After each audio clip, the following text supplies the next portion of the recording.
Papu and Mamo, so far ngayong pangatlong araw ng filing of COC dito nga sa Manila Hotel 10 City, marami-rami na. Pumapatak na sa 30 yung total natin ng senatorial aspirants, pati 30 rin doon sa party list nominee. So far kanina umaga hanggang bandang tanghali, may mga prominent faces sa payong nakita dito, mga malalaking pangalan.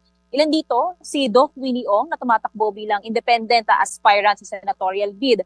Nirepresent siya at yung nag-file nito authorized yung kanyang asawa na si Doc Liza Ong at emosyonal siya kanina at nagbigay ng pasasalamat sa lahat ng suporta at patuloy na paniniwala ang araw dito kay Doc Willie Ong. Ayon naman sa spokesperson niya na si Gilbert Lawenco, magiging faith-based yung pangangampanya ni Willie Ong kung sakali man nga na may pagpapatuloy siya bilang isang official candidate. Dahil ngayon, ongoing pa yung kanyang treatment para sa sarcoma cancer sa hindi pa dinidisclose or hindi dinidisclose na ospital abroad, inaasahan na hopefully by November makabalik na siya dito para nga mangampanya by December. Pero ang i-maximize niya ay online campaigns, yung mga physical campaign, medyo magiging limited ito pagdating doon. Pero yun nga, tuloy pa rin naman sa ngayon yung treatment ni Willie Ong at hopefully nga raw may pagpatuloy niya rin yung kanyang pangangandidato. Aktor na si Philip Salvador, Senator Bato de la Rosa, Senator Bongo, lahat under PDP Laban o yung Partido Demokratikong Pilipino, sabay-sabay rin silang pumunta kanina at sinamahan pa nga sila ni Senator Robin Padilla. Ang sabi ni ang aktor na si Philip Salvador, first senatorial bid niya to at he is more than just an actor. Kaya niya rin daw magbigay serbisyo sa publiko at kung sakali nga raw peace and order yung tanging plataforma niya. Senator Bato de la Rosa naman, mga re-electionist hopefuls ito, public order, national defense, pati yung laban nga sa illegal na droga, ito yung patuloy daw nilang tututukan. Senator Bongo naman, healthcare, ito daw yung dapat nabigyan din pansin kung sakali nga ay mabibigyan din siya ulit ng pagkakataon.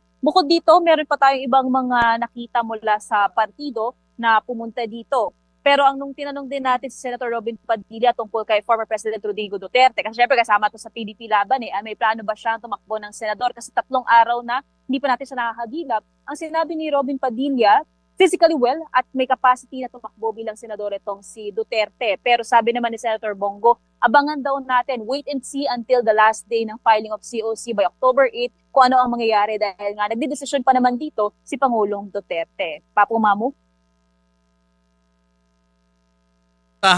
Mary Mon, darating dyan ngayong hapong ito.